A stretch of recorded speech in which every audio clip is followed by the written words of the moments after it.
Assalamualaikum warahmatullahi wabarakatuh. Perkenalkan, nama saya Zulfa Mutiarani, NIM 22060091 dari Prodi Ekonomi Pembangunan. Pada kesempatan kali ini, saya akan menjelaskan materi 1, yaitu pengertian statistika dalam buku Statistika untuk Ekonomi dan Keuangan Modern edisi 3 buku 1 oleh Suhardi dan Purwanto SK. Pada bab 1 ini terdapat 7 poin, yang mana yang pertama pengertian dan penggunaan statistika. Statistika sendiri merupakan ilmu mengumpulkan, menata, menyajikan, menganalisis, dan menginterpretasikan data menjadi informasi yang membantu mengambil keputusan yang efektif. Sedangkan, statistik merupakan suatu kumpulan angka yang tersusun dari lebih satu angka. Pada poin kedua, yaitu perkembangan statistika. Pada zaman Mesir dan Cina, statistika digunakan untuk menentukan besar pajak. Pada zaman gereja, statistika digunakan untuk mencatat kelahiran, kematian, dan pernikahan. Pada tahun 1937, Timbergen mengembangkan ekonomi statistik, dan Hick mengembangkan matematika ekonomi untuk analisis ISLM. Kemudian, pada tahun 1950, Bayes mengembangkan teori pengambilan keputusan. Contoh-contoh kasus yang membutuhkan dukungan statistik. Yang pertama, kasus tuntutan buruh tentang kenaikan gaji. Bagaimana seharusnya?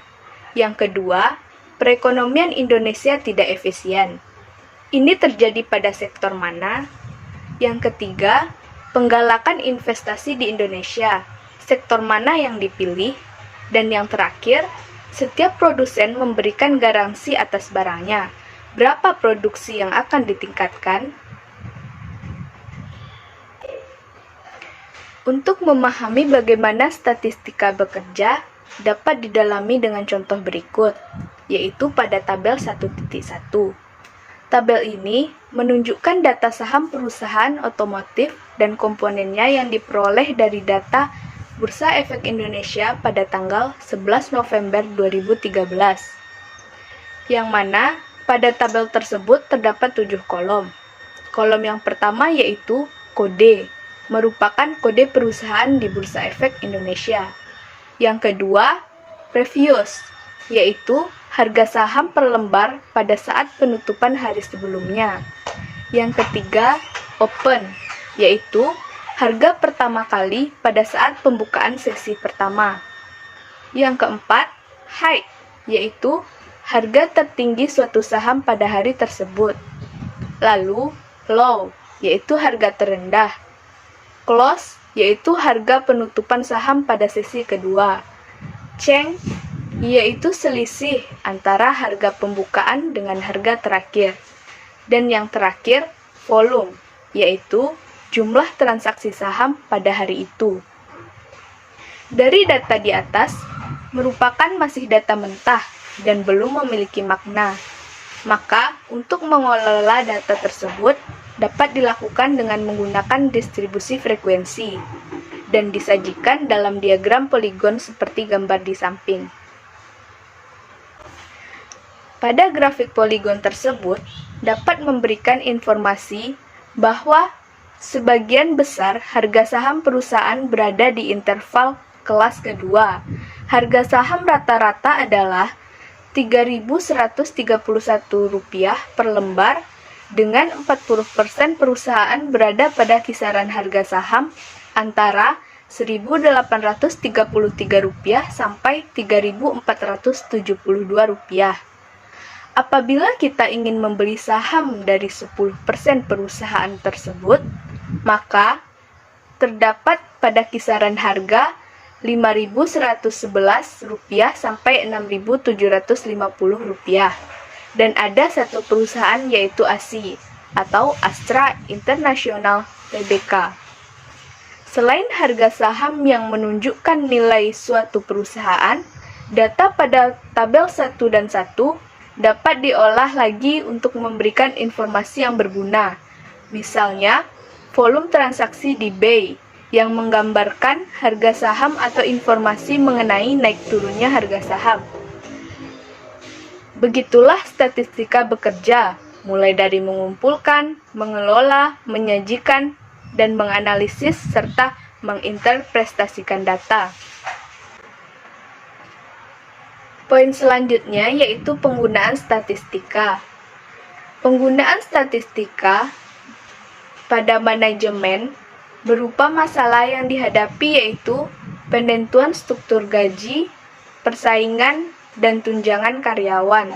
Yang kedua, penentuan jumlah persediaan barang, barang dalam proses, dan barang jadi.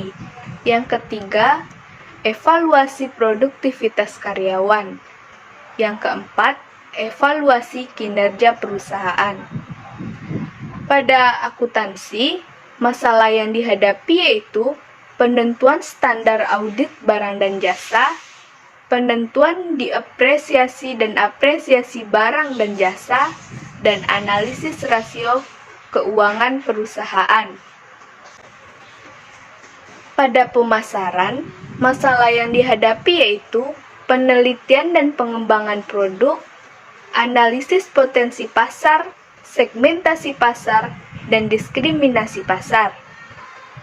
Lalu, ramalan penjualan, dan yang terakhir, efektivitas kegiatan promosi penjualan. Selanjutnya yaitu pada keuangan. Masalah yang dihadapi, potensi peluang kenaikan dan penurunan harga saham, suku bunga, dan reksadana. Yang kedua, tingkat pengembalian investasi beberapa sektor ekonomi. Yang ketiga, analisis pertumbuhan laba dan cadangan usaha. Dan yang terakhir, analisis rasio setiap usaha. Pada ekonomi pembangunan, yaitu analisis pertumbuhan ekonomi, inflasi, dan suku bunga. Yang kedua, pertumbuhan penduduk dan tingkat pengangguran serta kemiskinan. Yang ketiga, indeks harga konsumen dan perdagangan besar. Pada agribisnis, masalah yang dihadapi yaitu pertama, analisis produksi tanaman, ternak, ikan, dan kehutanan. Yang kedua, kelayakan usaha dan skala ekonomi. Yang ketiga, manajemen produksi agribisnis. Dan yang terakhir, analisis ekspor dan impor produk pertanian. Untuk materi selanjutnya, yaitu jenis-jenis statistika. Statistika terbagi menjadi dua, yaitu statistika deskriptif dan statistika induktif. Statistika deskriptif adalah metode statistik yang digunakan untuk menggambarkan atau mendeskripsikan data yang dikumpulkan menjadi sebuah informasi. Pada statistika deskriptif, memuat materi yang pertama, penyajian data, pengukuran pemusatan, ukuran penyebaran, angka indeks, dan deret berskala dan peramalan. Yang kedua, statistika induktif. Statistika induktif adalah metode untuk mengetahui tentang sebuah populasi berdasarkan suatu sampel atau contoh dengan menganalisis dan menginterpretasikan data menjadi sebuah kesimpulan. Pada statistika induktif, memuat materi yang pertama, probabilitas dan teori keputusan. Yang kedua, metode sampling. Yang ketiga, teori pendugaan. Yang keempat, pengujian hipotetis. Yang kelima, regresi dan korelasi. Dan yang terakhir, statistika non-parametrik. Statistika induktif disebut juga sebagai populasi dan sampel, yang mana populasi adalah sebuah kumpulan dari semua kemungkinan orang-orang, benda-benda, dan ukuran lain dari objek yang menjadi perhatian. Sedangkan sampel yaitu suatu bagian dari populasi tertentu untuk menjadi perhatian. Materi selanjutnya yaitu jenis-jenis data. Data terbagi menjadi dua, yaitu data kualitatif dan data kuantitatif. Data kualitatif merupakan data non-angka, sedangkan data kuantitatif data berupa angka. Data kuantitatif contohnya yaitu jenis kelamin, warna kesayangan, asal suku, dan lain-lain. Sedangkan data kuantitatif adalah terbagi menjadi dua, yaitu data diskret dan data kontinu.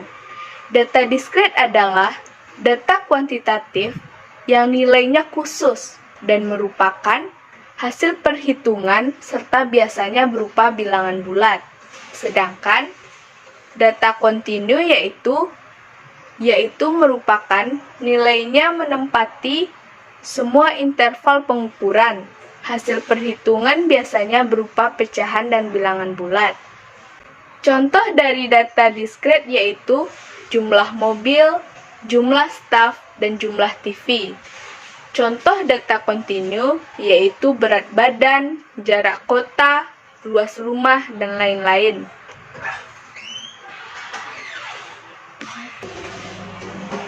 Materi selanjutnya yaitu skala pengukuran. Skala pengukuran merupakan cara mengukur suatu variabel. Skala pengukuran terbagi menjadi 4. Yang pertama, skala nominal, yaitu angka yang diberikan hanya sebagai label saja. Contohnya, pria 1, wanita 2, dan waria 3. Yang kedua, skala ordinal, yaitu angka mengandung pengertian tingkatan. Contohnya, ranking 1, 2, dan 3. Ranking 1 menunjukkan lebih tinggi dari ranking 2 dan 3. Yang ketiga, skala interval, yaitu angka mengandung sifat ordinal dan mempunyai jarak atau interval. Contohnya, saham sangat prospektif dengan harga sekitar Rp5.438 sampai Rp6.750.000. Contoh selanjutnya yaitu saham prospektif sekitar Rp4.127 sampai Rp5.438. Yang keempat yaitu skala rasio, merupakan angka mempunyai sifat nominal, ordinal, dan interval, serta mempunyai nilai absolut dari objek yang diukur. Contohnya, pada tahun 2012, inflasi Indonesia 4,3% dan inflasi Amerika Serikat 2,069%. Maka, inflasi Indonesia 2,08 kali inflasi di Amerika Serikat. Untuk materi selanjutnya, yaitu beberapa alat bantu dalam belajar. Yang pertama, contoh soal. Setiap pembahasan subbab selalu didahului pengantar pemasalahan yang aktual dan real. Kemudian dikembangkan dengan teori statistika dan diakhiri dengan contoh soal. Ini kita bisa mempelajari contoh soal dengan hati-hati untuk lebih memahami teori yang harus dijelaskan. Yang kedua, kaji kasus. Kaji kasus merupakan materi baru yang diperkenalkan sebagai upaya memperkaya pengetahuan pemakai terkait dengan perkembangan terbaru yang sesuai dengan materi. Yang ketiga, ringkasan. Buku statistika ini memberikan ringkasan sebagai upaya mempermudah pemakai untuk meredaksi bahan dan mudah diingat. Ringkasan disajikan pada setiap subbab dan secara keseluruhan diberikan pada akhir bab. Yang keempat, latihan terjawab. Untuk memberikan gambaran yang lebih komprehensif, maka pada setiap akhir bab diberikan soal dengan jawabannya. Tujuan pemberian latihan terjawab adalah memperdalam pengertian soal, teori, dan jawaban. Selanjutnya yaitu latihan soal. Latihan soal diberikan setelah latihan terjawab. Latihan soal dimaksud agar pemakai dapat menggunakan keterampilan yang diperoleh dengan menyelesaikan latihan soal yang ada. Dan yang terakhir adalah CD-ROM, berisi tambahan latihan, soal, dan jawaban dalam bentuk Microsoft Word dan Microsoft Excel. Materi selanjutnya yaitu alat bantu komputer. Pada zaman sekarang ini, tidak ada lagi pekerjaan yang tidak memanfaatkan penggunaan komputer. Untuk program statistika dan matematika, juga tersedia beragam perangkat lunak atau software yang sangat mempermudah pengolahan data. Oleh karena itu, penggunaan komputer untuk keahlian statistika menjadi suatu kewajiban. Proses belajar pada saat ini ditekankan pada penguasaan dan pendalaman teori serta maknanya. Sedangkan pendekatan pada keahlian menghitung seperti pengajaran statistika pada waktu dahulu menjadi relatif kurang penting. Pada buku ini, program komputer yang digunakan adalah Microsoft Excel. Penggunaan Microsoft Excel ini didasarkan alasan bahwa program ini masih tersedia pada setiap komputer dan perangkat lunaknya mudah diperoleh. Namun demikian, pemakai juga bisa menggunakan program lain seperti SPS atau Lotus. Dalam setiap bab dan subbab buku ini juga disajikan bagaimana menggunakan program Microsoft Excel dalam menyelesaikan persoalan. Tahapan sebagaimana mengoperasikan program Microsoft Excel diberikan terperinci dengan harapan pemakai dapat mempraktikkan secara langsung. Diharapkan juga setelah mempelajari setiap babnya, pemakai dapat berlatih dengan menggunakan program komputer tersebut. Demikianlah penjelasan materi bab 1 dari saya. Mohon maaf kalau ada salah. Assalamualaikum warahmatullahi wabarakatuh.